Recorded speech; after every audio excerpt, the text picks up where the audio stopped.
Your clients are using AI. They're asking it what a house is worth, what they should offer, whether the inspection is scary, how much repairs should cost, whether they should wait for rates to fall, and sometimes whether the advice their agent is giving them is any good. So, no, this isn't another podcast about how to use ChatGPT to write a listing description. We are past that. The bigger question is what happens when your client has ChatGPT sitting on their side of the negotiating table? Let's get into it. Welcome to Real Estate Coaching Radio, starring award-winning real estate coaches and #1 international best-selling authors Tim and Julie Harris.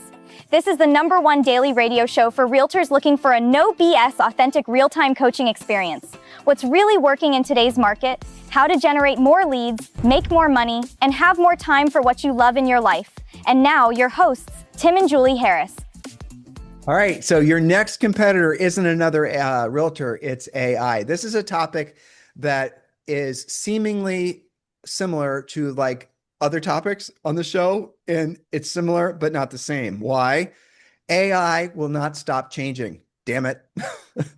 I mean, every single week, something new and incredible has happened. The changes are happening so fast as far as how it works and how you can work with it that you can't even keep up. And that's what we're doing our best on this podcast. And also, we have another podcast that some of you guys have discovered called Powerhouse Talk, and that's an assembly podcast. We've got Chris Heller, the former CEO of Keller Williams, Casey Anderson, huge, millennial agent from, I don't know why I called her a millennial agent, but she is. She's down in Florida, and she's been in the business for less than 5 years. She's already doing like 50 or 60 million per year. Dan Lesniak, him and his wife run one of the largest real estate teams. We have Orlando, Montiel, and obviously Julie and myself. Am I forgetting anybody? I don't Chris think Heller. I said that first, Chris. Oh, sorry. Yeah. So in any event, yes, it's an assembly podcast. It's called Powerhouse Talk. If you guys are not listening to Powerhouse Talk, you definitely want to. I had just was checking prior to the start of the show. It's got it's a 5-star, it's 5 out of 5-star reviews on Apple Podcasts. And I love the feedback. So obviously this podcast, Powerhouse Talk, is really hitting. And I think you guys seem to so this podcast that we do every day that we've done for decades here is a great starting point for you to really get your head right. But the other one is we talk about more general topics. We talk about things that are going to be a little bit more, I think, cerebral, maybe, I guess. Like, for example, a lot about AI. So if you're interested in where the market is, that's what we focus on this podcast. Julie and I's podcast. If you want to know where the market's going to be, that's what we talk a lot about on Powerhouse Talk. It's more big picture thinking, I think. In any event, check it out, powerhousetalk.com. All right, Julie, let's jump in. Okay, so point #1, assume that your client is asking AI everything. NAR just reported that more than 60% of buyer-side real estate searches now begin through AI interfaces, according to research that it has recently cited. Whatever the exact percentage is in your market, the behavior is already here. So let's say your buyer sees a house listed at $600,000 that's been on the market for 67 days. Before calling you, they can ask AI, what should I offer? They can then upload inspection reports, ask what the repairs should cost. Sellers can ask whether your recommended list price makes sense. Both sides can ask whether your commission is reasonable and many more things, right? So that's fine. Let them. What you don't want to do is get irritated every time somebody says, well, ChatGPT told me this. Reminds me of when they said, well, Zillow said that, right? Your answer should be, well, okay, let's take a look at that. AI may have an answer, but it probably doesn't know the exact comp down the street that back to the freeway. Then another one was an estate sale, or the seller of the house your buyer wants has already moved to Florida and is carrying 2 mortgages. That's where you come in. AI has information, but you have the actual transaction. You are the boots on the ground. What do you think about that, Tim? Brilliant. But I'll tell you what you take it to the next level. Your customer might not tell you that they're checking everything you say with AI. You are crazy not to assume they are. Matter of fact, AI is going to start checking everything automatically, even without them asking. It's going to do it obviously on email, but it's going to be, so if you send them over something, the AI is going to review it prior to you even opening it.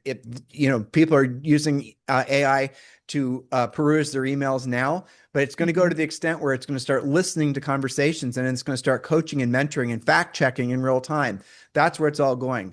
So here's what you guys should all be doing. Julie said something there, and hopefully you guys didn't let it get by you. You have to head off at the pass the AI objection or thought from the negative thought that the seller or the buyer might have about what the advice you're giving them by asking the right prompts. So if you're not going to AI ahead of time and you're not like on the behalf of your buyer, you need to say, we just received an offer from this, you're a listing agent. We just received this offer. Here are all the price conditions and the terms. And here's the situation with the seller, and see what AI says. That's what you need to do. And then you need to have that at the ready. If the buyer then is going to go, or the seller, right? If they're going to fact check you using AI, because here's where you're going to create conflict, or they're going to create conflict, or frankly, AI is going to create conflict. They're not prompting or entering in all of the information into the AI. They don't, like, you're going to say, here's the situation with the seller. They have this much time to close. These are the things that are important to them. You're going to put in all the details. So AI then can think about all the moving pieces of the offer, where the buyer or the seller is just going to put maybe 4 or 5 data points in, and the AI is almost always going to agree with them. You're putting in all the data and you're saying, listen, Bob, you're Bob's listing agent. We just received this offer. Here are all the details of the buyer. Here are all the details as pertains to the house for sale. And here's what AI said. Now, should you be presenting that to Bob every single time? No, but you have to have it at the ready in the event that Bob is waiting in the tall grass with his AI response already having done the work. Or maybe, like I said, the AI already having read the offer that came in on the DocuSign, opened it up, read the whole damn thing, and is now telling Bob how to respond to the offer, frankly, without even Bob asking AI what the counteroffer should be, or if there should be one at all. You guys following me on all this? It's just the world's most modern objection that you have to deal with now, Right. and it's not going to go away. So I think I mentioned this on one of our previous pods where we were talking about this. The worst thing in the world for you to do is to come off as like an AI denier. Oh, that's just a bunch of garbage. There are people out there that are still doing that, right? You got to stop doing that. So remember, our first point is assume that you're a buyer, maybe not 100% of them yet, buyers and sellers, but that's the direction that we're headed. So as you said, Tim, I wouldn't lead with that. I wouldn't come out and say, hey, I asked my ChatGPT this, or I had a conversation with Grok about that. But you do need to actually have the conversation, get your notes ready, make sure you ask it the right way using the right prompts, and have it in your back pocket. That way, when it does fall in your lap with that objection, you can say, yeah, I asked my ChatGPT that too. Let me share with you what it said and how I asked it. And we had a great discussion about that. I think you'd be interested in that. Or take them out to coffee and do it together on your laptop. But you've got to be aware of the right prompts, because as you said, Tim, if you just say, did I overpay for this house? It's going to agree with you. Well, If you feed it an inspection and the home inspector gave you, 50 pages of inspection, and you ask it, is this a terrible inspection? It's going to say, yeah, you should back out right now. Well, So guys, you have to be careful with that. it's like this. Let's say you get Julie on the phone and she is asking, and you're trying to get a deal together. And it's complicated, a lot of moving parts, just, some crazy, weird property there's no real comps for. She's not going to ask about the price. She's going to ask about the motivation of the buyers and the sellers. She's going to ask what's the seller's motivation? Why are they selling? What's their time frame? What do they owe on the property? Are there any kind of liens? Have you done a lien search to make sure there's no tax liens, or there's no freaking whatever, right? How much actual pre-qualification and investigation have you done this particular buyer's or the seller's motivation? And then, assuming you're on the list side, you're going to get as much information out of the buyer's agent as you can. You're going to research to find out whether or not the freaking buyer just got some SpaceX money, right? From the IPO. I mean, all these different things. You need to know as much as you can. That's what Julie's going to ask you. That's how you think about how to actually create a prompt for AI in preparation for your clients using AI to to fact check you and to see if you're giving them the best advice. And Julie said something else. She said it 3 times. I'm going to say it again so you're really clear. The worst thing you can do, and I don't care how old you are, I don't care how old your clients are, the worst thing you can do is try to make AI wrong, because you're going to be at the disadvantage. And by the way, it might be wrong. I'm not saying it's not, but you can't lead with that, because you kind of look like a fool if you do. So use it to your advantage, but you have to give it all the facts.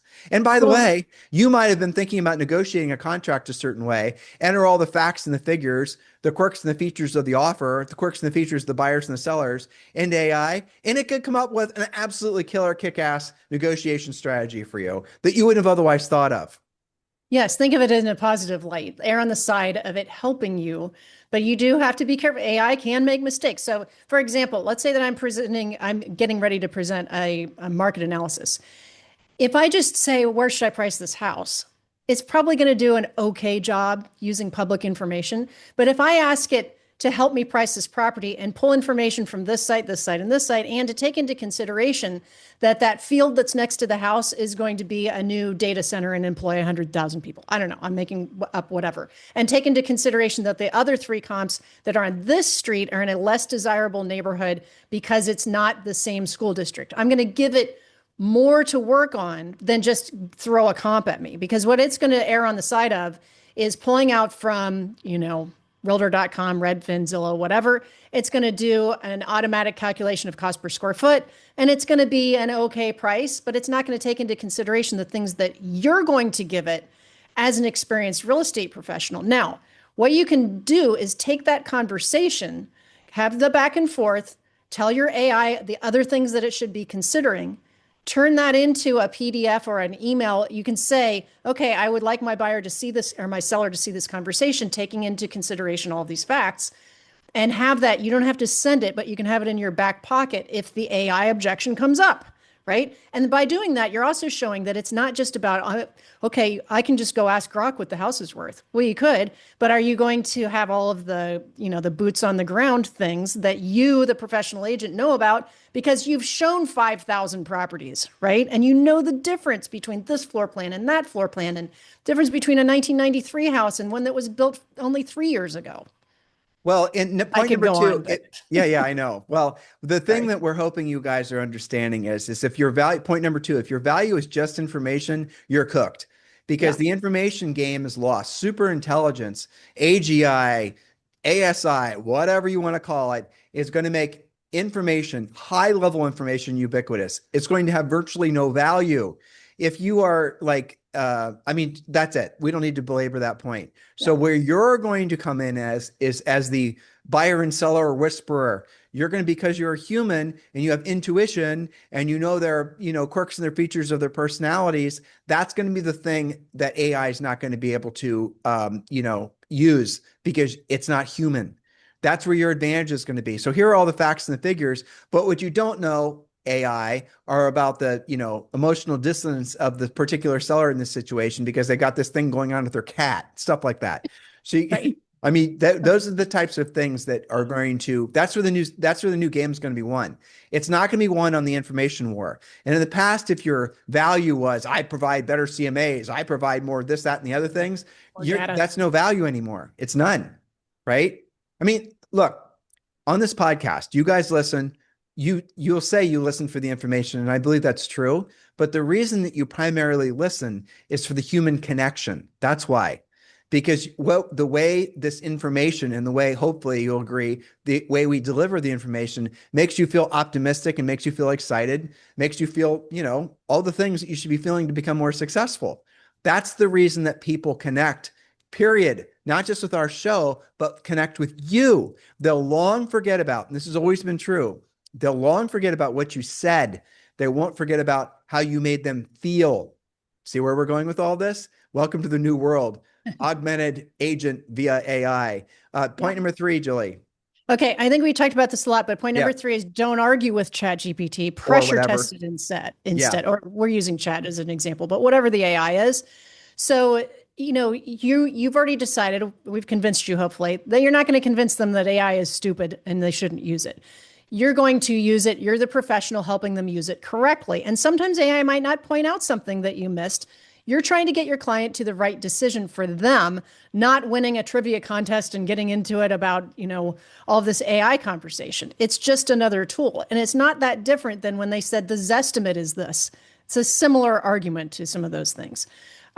Tim, I don't know if you want to get into number 4. The new SEO question is, does AI know that you exist? We've talked about that on a separate podcast. Like It's 3 kind of of them. related to this, but I don't know if you want to get into that or not. I like point number 5 better personally. Well, we've done so many podcasts on the SEO question. So I'll just summarize SEO in the conventional sense.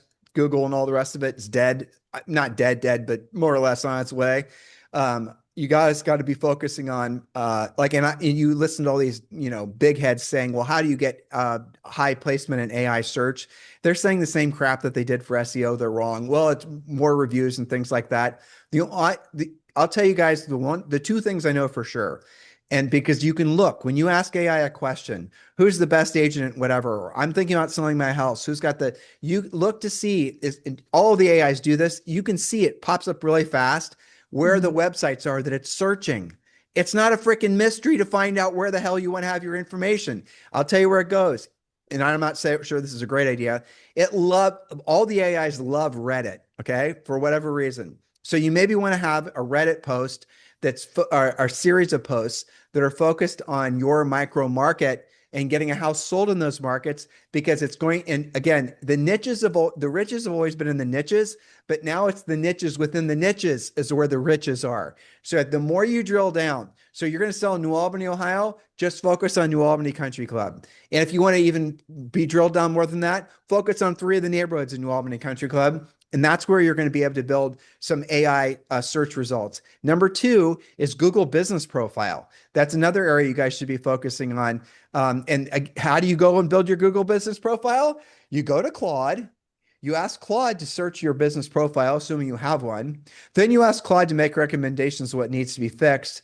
And you ready for this one? You then ask Claude to implement the fixes that it suggests, and it'll actually go in and do it for you. You need to load under your Claude, you need to load the Google Chrome tool, and you need to go and physically log in to your Google Chrome or your business profile. And then it's going to log in and it's going to fix all the crap that's wrong with it, including writing the correct descriptions. And don't say, if you are a marketer, stop saying SEO. Write this for the sake of SEO and all the rest of it. AI search is the new way of going about it. I know there's a bunch of no one's resolved what it is. We just call it AI search. People call it different things. Don't get stuck on it. AI knows what AI search is. Say what you want. You want to come up in AI searches. Exactly. So those, anyway, we've done a well, lot of and also, Tim, you lost them when you said go get the Chrome tool. Claude will go get the Chrome tool for you. That's true. Okay? That's true. She said, don't get stuck when you're like, oh, I don't know how to do that. Right. Just ask it to do it for you. I've had to train myself to get unstuck on some of those things. Well, I don't know what extension it needs. I don't have to know. I just want to tell it what I want it to do. So let's see. But you said something funny. So if you're on Instagram and you start reading AI posts, obviously the algorithm's going to start feeding you more AI stuff. And then 99% of them are somebody trying to show this new bang fancy widget that they've got or that they know about, and you have to subscribe or do, there's some CTA, call to action, to get you to do something. Well, here's all you have to do is just go to Claude and tell it what you're wanting to do. And what it'll do 90% of the time, if it's not already in, I'm giving you too much information, but just trust me when I tell you this, Claude will then find out what that tool is, the app, okay, that you are wanting to use. And then it'll either literally create it, or it'll go out and find it and deploy it. Yeah, it'll ask you, do you want me to use this? And it'll give you a button, yes or no. Yep. I mean, or it'll just easier, guys. Or it'll make it. It'll just make it. Right. It'll say, well, I can't find that one, or whatever. Would you just like me to make it for you? And you go click yes, and then boom, it created your own tool. Best assistant ever. Yes. Okay. Last but not least, I think this might be the most important point. Get back in front of people. The more AI people use, the more valuable actual human contact becomes. We've gotten way too comfortable conducting real estate through text messages, and we've done entire podcasts on why you don't want to do that. Meet your clients. Do the buyer consultation in person whenever you can. Sit at the kitchen table with your sellers. If you can't meet in person, get on Zoom and turn your cameras on and get going. Because you can learn things when you're sitting across from somebody. If a husband says, sure, we can handle that payment, but his wife suddenly gets quiet or gives him a look, okay, your seller maybe says that they're ready to move, but every time you talk about leaving the house she's lived in for 30 years, she changes the subject. You look around behind her and it's full of clutter. Your buyers walk into a house, you can immediately tell one of them loves it and the other one doesn't. Body language matters, tone matters, hesitation matters. You've got to see if they're looking at each other, okay? Sometimes the most useful thing an agent can say is, you guys got real quiet about that. What's bothering you? You're not going to see that in a text thread, and AI is not going to ask them about that either. So get in front of people, err on the side of being in person. It's going to make a huge difference. I can tell you, Tim, my one-on-one clients who are on track or ahead, most of them are ahead, but a large amount of that is because they're having one-on-one meetings. And Well, if your seller is in a different state, do it on Zoom. That's fine. But if you can meet them for coffee or you can take them out to lunch and talk about stuff, it's going to go better for you. That includes prospects before they even are clients. Well, okay. So we're going to leave you guys with this high point, but here's the deal. 5-star review on Apple Yeah, Podcasts, of pithy course. comment. I'm going to give you guys something that if you really internalize this, you're going to feel a massive sense of relief. Hold me accountable to that. Okay. That's a big promise. Hold me accountable.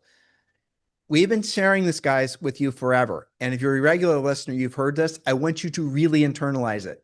Over 90% of all business comes from centers of influence and past clients. That's right. How many people out there, Julie and I, Brian Buffini, and that's it, actually tell you guys the truth about that? Why is that? Why don't the others even mention it? There are big events and summits and all this crap going on over the last 30, 60 days. And I look to see what the agendas are. None of them are about centers of influence and past clients. Not even a breakout topic. Why? Because they can't sell you anything around it. That's why they can't sell you a whiz bang lead generation branding marketing thing. Those are nothing other than hackathons to try to get you to separate yourself from your credit card number. I know that's harsh, but it's true. Why am I telling you this? 90% of all your business, statistically, it's after 5 years, will come from your centers of influence and past clients. Now, what does that mean to you? Based on Julie's last point number 5, do more in-person meetups.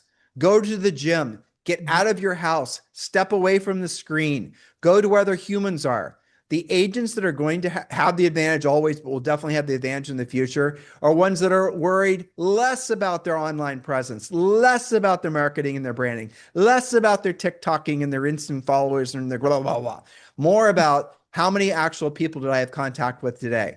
And a conversation with a decision-making adult is technically a contact. But even if you don't want to talk to them about real estate, when you see them every day at the club or wherever you see them, that's fine. Just make sure that you see them and you're interacting with them, because statistically, that's where all your business comes from. And I'm going to give you guys another interesting fun fact. And Jules, we definitely need to do a podcast about this. This is all from NAR's latest report. Yep. Most of the centers of influence and past client referrals you'll get will not be from your close friends, will not be from your brother, right? They'll be from the people that are another degree away from those people. That's where you're going to get most of your business from. Interesting fact, but it's true. So I'm giving you permission. I'm asking you to take seriously what I just said, because that makes it so all of the other things that you're spending all your time and your money doing don't have to be done, because you can make a fortune in real estate helping people if you obviously have the skills to get the job done. But your lead generation is what many of you think to be the hardest thing in your business. It's actually the easiest thing if you allow it to be. If you step away from the screens and you go out and be yourself, doing the things you already like to do, playing golf, doing the PTA stuff, whatever, doing the things you like to do around people who obviously like doing the same things, or they wouldn't be doing them. You see how that's an instant connection? You already know that's true. So don't make it so hard. Any closing thoughts, Jules? Be more people-y. Be more people-y, Be which, in by front the of your way, people. Jules and I are introverts. Okay. So We do that. Well, I am going to use, I just wrote down for next week, we're going to drill down on some of that NAR recent reporting, because, you and I have talked for many podcasts about what percent is past client center of influence. It's always in the high 80s, but the latest thing that NAR came out with was over 90% were either repeat, referral, or past clients. So to ignore that, if you're sitting there and you're deal-less or you're behind for this year and you're ignoring that fact, that what does that could tell be you, though? related. Julie, what does that tell you? In the I era think, just in the era of mass marketing, yeah. mass branding, crap tons of video, crap tons of all that stuff, if the percent of buyers and sellers that are choosing their agents are not coming from digital or coming from a referral from their own, someone they've used in the past, or a referral from a trusted friend or Yep. advisor, do you see how that stuff is quickly becoming less effective, not more effective, Yeah, I think it is. more irrelevant and not less important and less important? Well, I look at that. I agree with you. I think that it's a good thing because it's almost like it's secretly, I could use an AI term, it's quietly pushing people towards real conversations, and I think that's a great thing because that's Totally. free easy to do, easy to learn. And half the time you're out there doing it anyway. I was having a call with somebody the other day where they had a requirement of 5 contacts per day. If you have kids in school, it's impossible for you to not make 5 contacts a day if you were dropping them off and picking them up and they're in sports and they're in different things. Just make sure you talk to people. Don't go in there with your hoodie and your sunglasses and you're like, trying to sneak out. Have real conversations. Look at your past 5 deals. I guarantee you, at 4 out of 5, if not 5 out of 5, were past client, repeat, referral, 1 or 2 degrees away from you. You know that this is true. And if it wasn't that, it was somebody you personally met at something like an open house, still in person, maybe wasn't a past client, but don't ignore the 90%. That's crazy to me. Exactly. All right. So guys, listen, if you've not yet done so, please consider giving us a 5-star review over on Apple Podcasts. And remember to subscribe to the show. We do this every single day because we know you guys are winning because of this information. Like I shared with you, our group has done over 10,000 transactions, and I'm going to have the actual numbers for you tomorrow. In the last 12 months, that's pretty exceptional. And it's all because of the fact that you guys are actively listening, but also actively applying what we teach you. And that gives Julie and I tremendous motivation to amp up our game even more. How about that, Julie? Yep. Well done. All right. You guys have a fantastic day. I'll talk to you on the show tomorrow. Hello. Thank you for having watched this video. Please remember to subscribe to our YouTube channel. That's right. And don't forget to hit that like button, leave your comments and questions below, and we will get right back with you. Thank you for watching this video. And remember to watch the next one. You're going to love that one.